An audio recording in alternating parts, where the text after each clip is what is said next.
Eto naman, papalit tayo ng gear oil sa ERFI natin. Ito kakabit ko, ikakabit. Lalagay ko pala. Hindi ko alam pwede to, no? Pero ito yung gamit ko last time. Okay naman. Then sasalin ko dito. Ito yung peke, wala laman yan. Kasi wala akong injection, hindi ko makita kung nasa yung syringe ko. Dito. Ito yung babaklasin nyo. Ito yung sa filler cup. Dito tayo maglalagay. Dito naman magtatapon. Diyan. So naluwangan na natin yan. Ito yung pangsali natin. Ano ba size ito? Hindi ko matandaan eh. 14, 12. 14 ata. Ito. Naluwangan ko na to.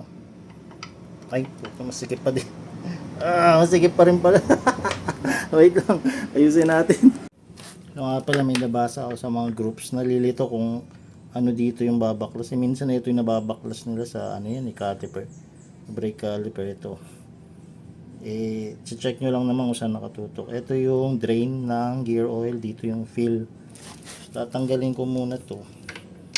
Hindi ko muna to tatanggalin kasi pag niluwangan ko na to, tinanggal ko. Pag tanggal ko dito sa drain, bulwak eh. Pero ito, hindi to bubulwak kasi makapal to eh. Makapal na Delo gear oil. Tsaka mabaho. Parang ano, ihi ng pusa. Ay, linis pa nga mga boss. Kaya gusto ko yung Delo. Tingnan nyo naman. Isang taon na ata nandyan yun eh. Pero mga 1K, 1.5 tinakpo. Linis pa din no. Tangko tayo na tayong tissue. Tanggalin na natin sa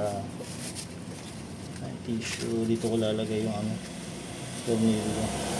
Yung sa taas, ito maluwang ito. Siguro lalakas yan pag tinanggal ko ito. Ay, hindi na, wala na. Ano to, kahit magkapalit ata ito, parehas lang. Ano? Ito magkapalit ha. Hindi ko na alam kung nasa yung taas dyan ang babae. Ito yung baba. So dito natin lang. Ito yung taas. Mas madumi yung sa babae. Yan, linis po. Kailangan kong palitan yan.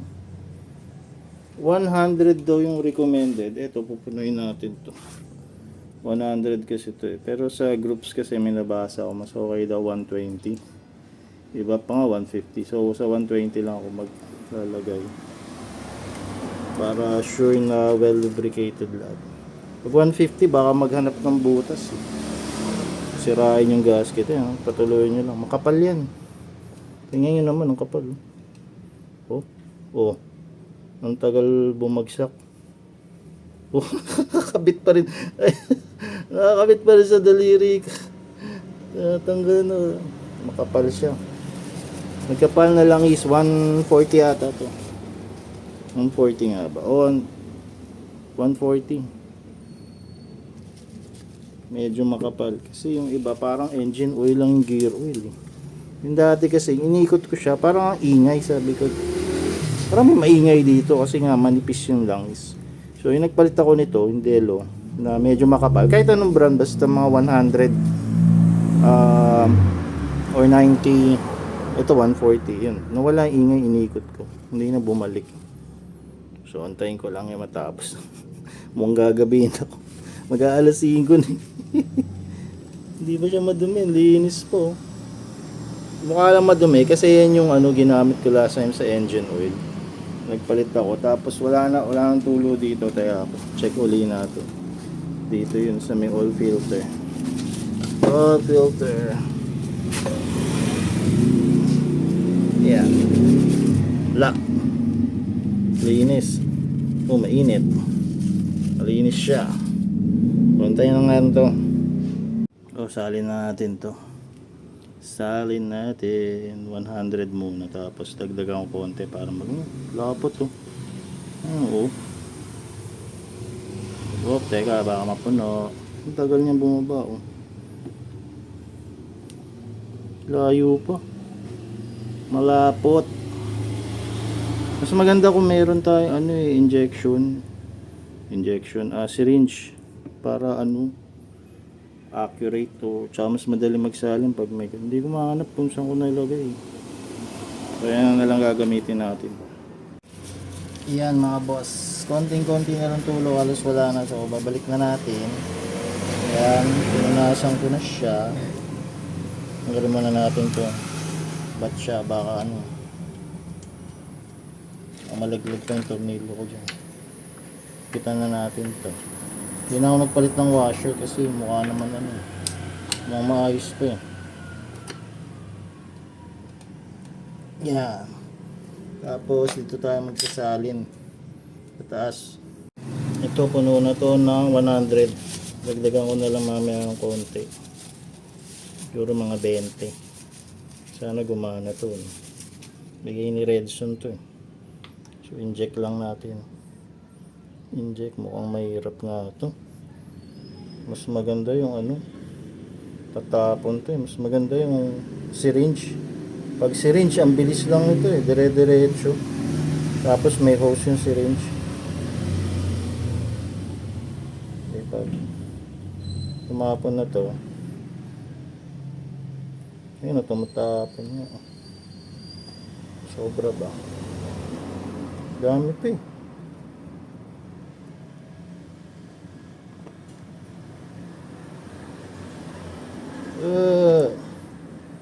Dami pa laman yung bote, ang ramdaman ko. Yeah. Yan, utot yung bote pag wala ng laman. Tingnan. Oop. Nawala. Kanina umutot siya eh. Oh, mayroon. Sobra na. Maapaw na. Ayun, umutot. Parang sakto nga lang yung 100. Ay, hindi. Mayroon pa laman to eh. May laman pa to mga boss. Ang bigat to. Hintayin lang natin. Pero maapaw na siya oh. Siguro meron pa mga 10-20 ml dito. Ang bigat to eh. So ano pa natin, pitikin pa natin. Hindi kasi maano. Yun. Uutot. Pa.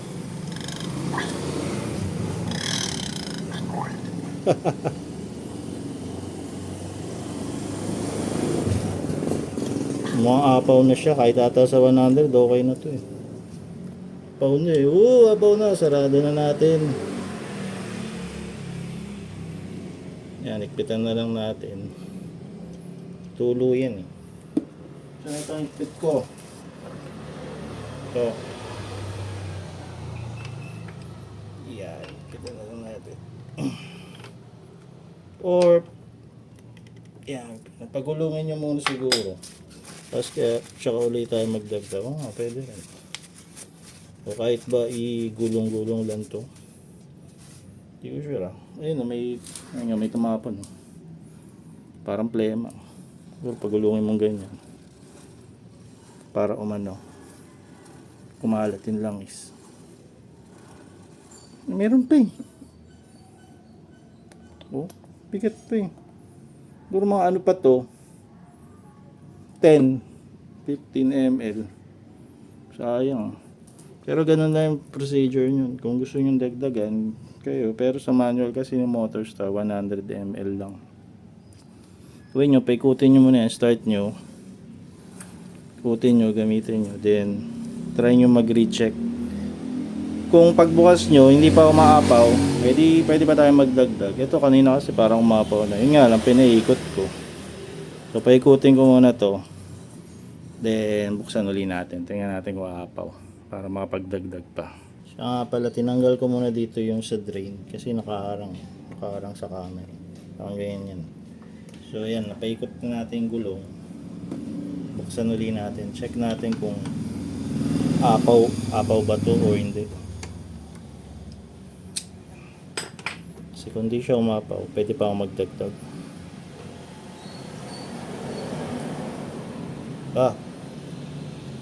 Mapaw, ayun. Mapaw ng konti oh. Kita nyo naman diba?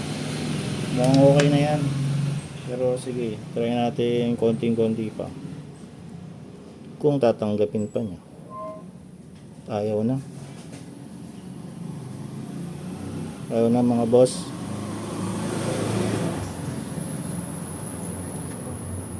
Yeah. Okay na yan. Ayun, naapaw na yun sa bahay. Teka, yung washer. Kabit natin. At umapaw. Dahil doon sa washer. Sarado na natin. Tapos punasan agad natin yan. Baka kasi kumalat. Baka umabot dun sa rotor. GG tayo niya mga boss. Pag umabot sa rotor yung langis. Bawa. Yeah. Ay, ito pala. Ito natin. Yeah.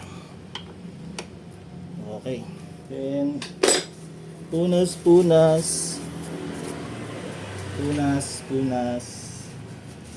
Gusto nyo, sabunin nyo na rin. Ito sa crankcase tong ano to. Tornilyo na yan. Kaya nga dumudumi ito kasi may langis na nagka-attract na nalikabok. Ganda yan, buhusan ng cleaner.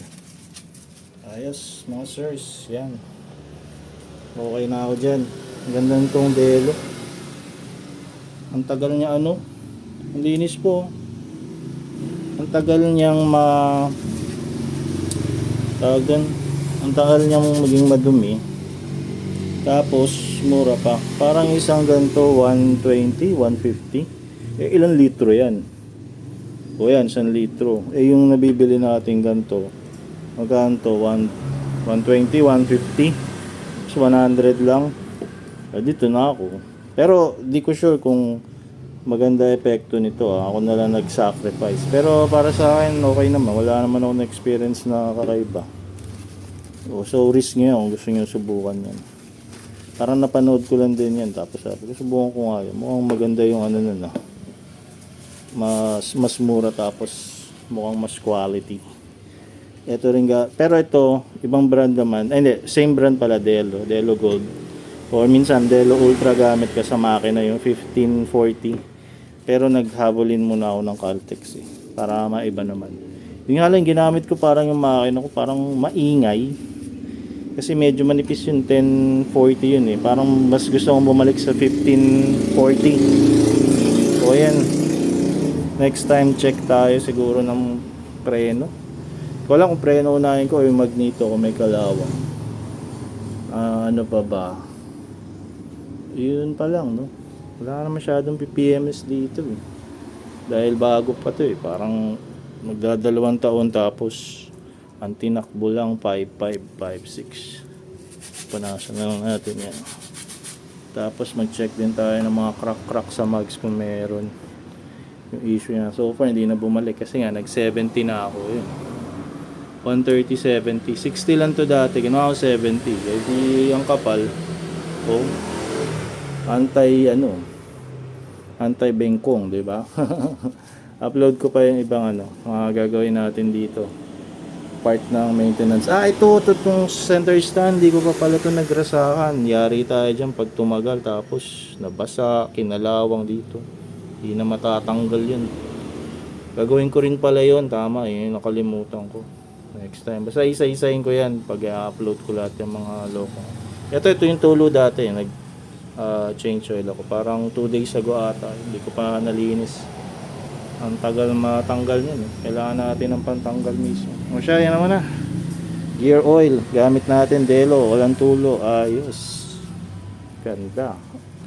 Budget meal.